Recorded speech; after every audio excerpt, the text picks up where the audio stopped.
Hey, good morning Suzuki community, it's Myron, and today we're going to be talking about timing belt and also water pumps, seeing that they're so close together. We're going to be talking about 8 valves and 1.6 and 1.3 engines. Won't be doing a 16 valve today. I think I'll do that on a separate video. But anyways, we're just going to sit here and start and talk about timing marks. If you haven't heard already, the Haynes manual and the Climber manual are backwards. They tell you that when the notches are straight up that it's firing number 1. We've talked about this before. It's not. It's firing number 4. And so we're going to go ahead and show you that you don't have to remove the radiator to get to do this in your car. So first thing you need to know is you don't have to take the center bolt off here, the crank bolt. That's holding the lower gear. You'll see in a minute. But what you do have to do is there will either be an 8mm or a 10mm series of bolts around the main bolt that you have to remove, and you want to use a 6-point socket. You should never use a 12-point socket on soft bolts, and that's pretty much what all of these bolts are from Suzuki, are going to be soft heads, and so you can mess them up if you used a 12-point. So if you don't know what I mean, just look at your sockets, look for something that has 6 corners, not 12 corners. So once you remove the timing cover, you get a little bit better view of what's going on here. So we like to use metal rollers here at Zuk's Off-Road, and of course this is a new belt. It's got the half moons, which means that this is a 1.6. It would be a square if it was 1.3, a square belt edge. And so what we're taking a look at here is you can see we have a little mark here, and this is pointing to the down arrow here. And if you've never noticed this before, you have a notch right up here in your back cover. Now, on the 16 valves, that little notch is part of the actual valve cover, but on the 8 valves, there's a little plate here, and that's what that notch is for lining it up. Now, in this case right now, when I'm putting a new belt on, I'm going to have this notch up because this is firing number 1. As you can see, I've got my notch down, I've got my notch up, that's number 1. I wouldn't want to put the belt on this way. I'd want to get this notch up here, and we're going to do that by simply using a 17mm 6-point, and we're just going to rotate that. If you're not familiar with this, this is 2 to 1. It takes 2 revolutions of the engine on this pumper motor for 1 revolution of the cam. That's why 2 to 1. See, half as small.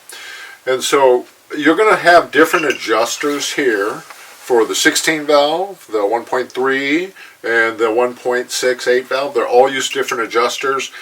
What you're looking for on a thickness of the belt is to be able to twist it with your thumb and finger about 90 degrees like this, where you can actually see it. That would be the correct tension. One of the things that I do when I put a belt on is that I take the cam sprocket and I move it just 1 tooth back, because when you do put the belt on, this is going to be loose right here, and when you get it to tight with the tensioner, when you put the tensioner in, this is going to roll this side as it tightens up, and that's going to line that dot right up without moving the lower sprocket mark right there. Now, right behind all of this, a couple of things. There's a seal here, there's a seal up here, and then of course your oil pump is here, so you have 2 seals. But something I'd like to mention to you is a known leaker on these engines. It's going to be the dipstick tube. Now on the dipstick tube, you'll see that there's a little groove for an O-ring. What we do is we'll put some right stuff in there, then we'll put the O-ring on, then we'll put more on, and then we'll go ahead and push it in there. So that is one of the things right here where the dipstick tube goes in, a very known leaker on the Suzuki engine. So you can fix that with right stuff and an O-ring. Okay, and of course there's a special O-ring for that. We have that. So that's pretty much how we're going to do the marks on every engine. We're going to now stab the distributor for number 4 because both of our notches are up. This is not number 1 like all of the fake books. The factory service manual explains that this is number 4 firing, not number 1. So just try to keep that in mind. Alright, let's go ahead and take a look at doing a water pump, like how difficult that is. So you would remove the timing belt by removing the tensioner bolt here, the 12mm and the 10mm here, and then this belt's just going to come right off. I'm not going to take this water pump off because we just put it on, the gasket's dry. But as you can see here, you've got a couple of studs. We're going to go to another one without a water pump in just a moment here. But once you do the timing belt, you're right there for the water pump. So if you had a bad water pump, in other words, it was leaking out of the weep hole here, what you'd want to consider doing is replacing the belt, replacing with the metal roller. And if you give me a call, I can probably put this stuff together for you cheaper than, say, like, well, let's just say better quality parts than Rock Auto or O'Reilly's. Because, again, we do like to use the metal rollers.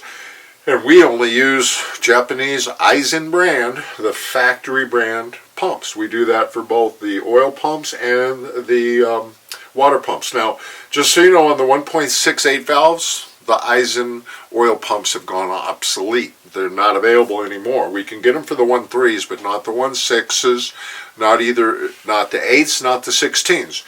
And so for there, I'd like to use a Mellon, which is a high volume oil pump. I probably have 100 of them out there in the last few years, and no issues whatsoever. So it's been a really good pump. So when we can, we use the Aisin, and so we can still get Aisin water pumps for both the 1.3 and the 1.68 valve. Okay, let's pause for a second here. We're going to set up and we're going to start a new scene, and we're going to show you how the water pump works. All right, here we go with the next part of this particular video. We're going to be talking about water pumps, but before I get to the water pump, I want to remind you about an issue that happens with the gaskets that you get with your different oil pumps.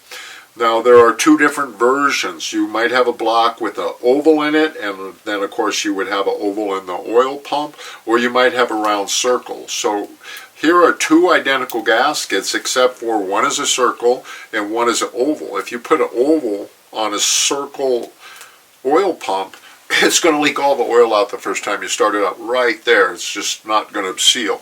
And so you always want to take a look at the block. You want to take a look at the oil pump. If it's oval, then use the oval gasket. If it's round, use the round gasket on the oil pump. Just a little reminder about that.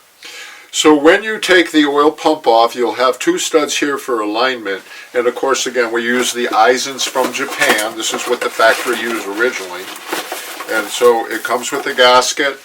If you get an engine from us, of course, this would already have what we call copper spray. I like that because it penetrates the paper and makes the paper hard. Kind of hard to scrape it off when you got to clean this. Now, the biggest thing that you have to do is make sure that you get all of the debris away from around these studs, because if you leave a little donut of paper on these studs, that's actually not going to seal right there, and it's going to leak, and then you did all that work for nothing.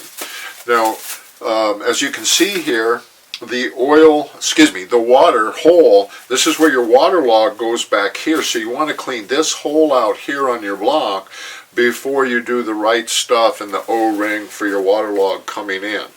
So this is your water pump for the Suzuki. It's going to have the gasket. This is your impeller.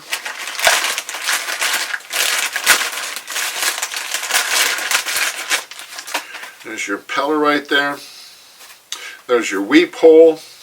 That's how you know it's an Aisin, a factory brand. It says so. And so I always said this, I'm from Minnesota, so I get to pronounce things wrong. If you say that that's pronounced a different way, let me know how you pronounce it. Anyways, do want to thank you for watching our videos, and thank you for subscribing. And I really appreciate everything that's going on in the community. Our business is doing well, and we appreciate your business. So thank you very much. I just want to say goodbye. I want to say be safe. I want to say happy wheeling, and I hope to see you on the trail soon. Thank you very much, Suzuki community. It's always a pleasure serving you.